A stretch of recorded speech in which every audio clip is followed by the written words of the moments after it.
Welcome to our speed dating introduction. Now let's get started. Listening, speaking, and having a conversation are all skills. Skills which can be improved upon. How can you improve these skills? Well, how do you get good at anything? You start and you keep doing it. A lot. Ice skating is best improved on the ice. It's just more realistic. Likewise, speaking is best improved in conversations. It's not rocket science. Speaking ability comes only after a lot of speaking. The engine of improvement is repetition, and that requires variety.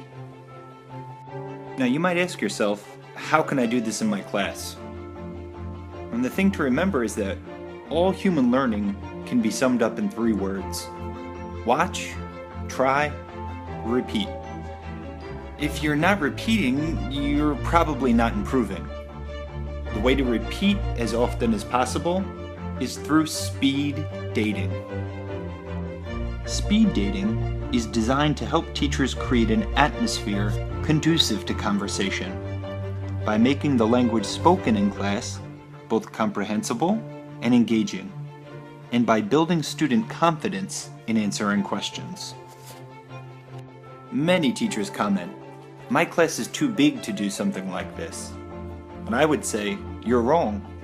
The bigger the class, the better, because more partners equal more variety, more repetition, and in the end, more improvement. When you begin speed dating, you pair students and have them sit at a desk facing each other. This allows students to practice speaking English without the fear of being on stage.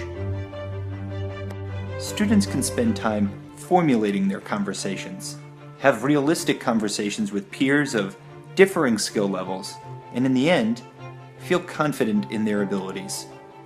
This will encourage participation by making sure everyone gets a turn to use their ability in the way they are comfortable to. Here's how a typical speed dating class might work. Students sit in pairs. The teacher yells, "Action!" Students meet, greet, and chat. After 5 minutes, the teacher yells, "Switch!" Students say goodbye, and one from each pair moves on. At the end of class, the teacher says, "Next class, you will do it again, better and smoother, and with new partners." Of course, not every class can be paired up for speed dating. If there's an odd number of students, the spare student will sit in a group of 3. When students switch and everybody goes clockwise, the spare student goes counterclockwise. The next class, you do it all again, but this time smoother and better, and with new partners. Additionally, you'll stretch out the time from 5 minutes to 10 minutes. In the third class, you want to form groups of 3 with all new partners. The teacher will walk around and say, "You are A, B, C," to students in each group. This time, since there are 3 members to each group, you'll talk for 20 minutes. Switching trios is a little bit more difficult, but still pretty simple. The A's go clockwise, and the B's go counterclockwise.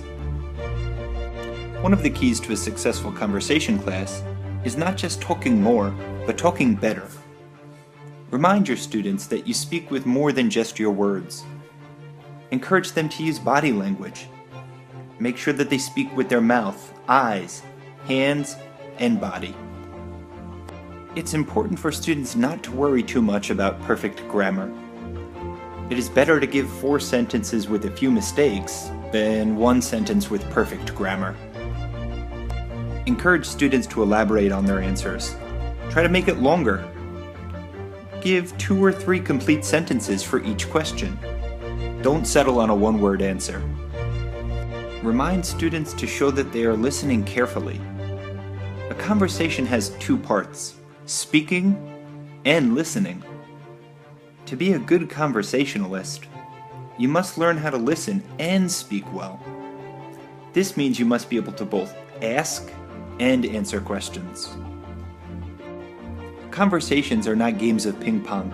The ball does not need to bounce back and forth from one person to the other. Encourage students to ask questions like who, what, where, when, which, why, and how, to prompt their partners to give more information. And my final piece of advice: English conversation in an academic setting more closely resembles an interview or an interrogation than a relaxed and free-flowing exchange of information, ideas, and opinions. The purpose of speed dating is to create an enjoyable space for students to talk with each other about the big and not so big questions of life. Speed dating gives them the opportunity to explore questions, articulate their thoughts, and engage with the opinions of others. At any point during the discussion, should students come up with a question on the spot, they are encouraged to ask it to everyone. This will allow students to practice speaking English using a mix of lighter questions and some more challenging. The beauty of this is that the students choose the questions and set the agenda. If a question is discussed for a long time, don't worry about it. Let the conversation flow. You may find that as students talk, new questions come up naturally. It is important that each student feels able to contribute as much or as little as they wish. And finally, I recommend this technique because it has worked for me. The picture you see is of my English after-school club from 2015. It was the absolute highlight of my teaching career. I used speed dating, and it was the best decision I've ever made. I hope you make the same one. Cheers, and good luck.